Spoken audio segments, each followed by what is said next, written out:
Welcome back for today's Farm and Ranch News. And today's report finds us in Cody, Wyoming, where cattle and sheep producers who graze on the nation's federal lands are gathered for the annual Public Lands Council National Meeting. It's an event where policy is made to help set a strong foundation and future for these cattle and sheep producers. We are the only organization that is solely dedicated to defending the people that graze on federal lands, and that's all lands. Forest Service, grasslands, BLM, it's all federal lands. We defend those people. So we really reach out as much as we can, try to get information back, because everybody's situation is different. We have to defend everybody, and so that's a challenge. During the event's opening session, Wyoming Governor Mark Gordon shared remarks and encouraged cattle and sheep producers to continue to speak up and advocate for their livelihoods. Well, I think ranching strong. I think the core of this country really it resides with agriculture. We have persistence. We have an optimism about what this country means and what its future can be. We live with the natural resources. We understand that.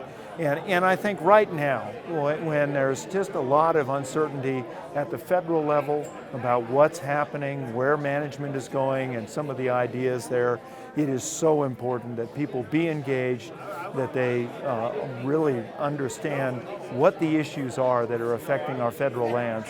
And now more than ever, I think speaking up is absolutely critical.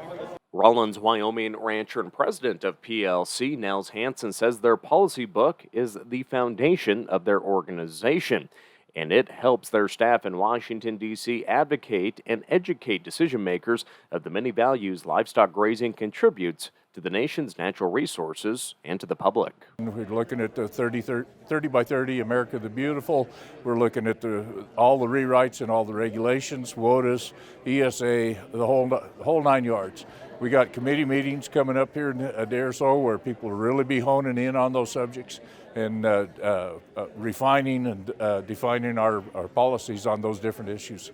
And on the endangered species front on Wednesday, the Ninth Circuit Court of Appeals made a decision to overturn a lower court's ruling that prohibited agriculture groups, including the Public Lands Council and National Cattlemen's Beef Association, from defending the delisting of the gray wolf in the case Defenders of Wildlife versus the U.S. Fish and Wildlife Service. With this reversal, ag groups will now be allowed to appeal a decision from the same lower court that vacated the delisting of the gray wolf in all states except Montana, Wyoming, and Idaho.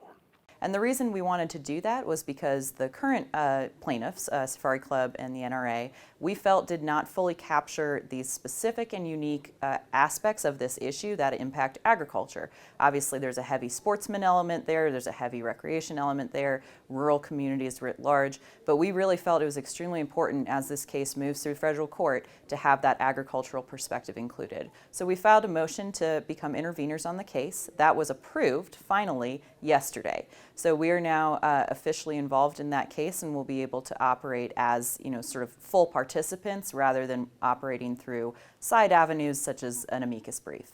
Reporting in Cody at the Public Lands Council National Meeting, I'm Lane Nordland.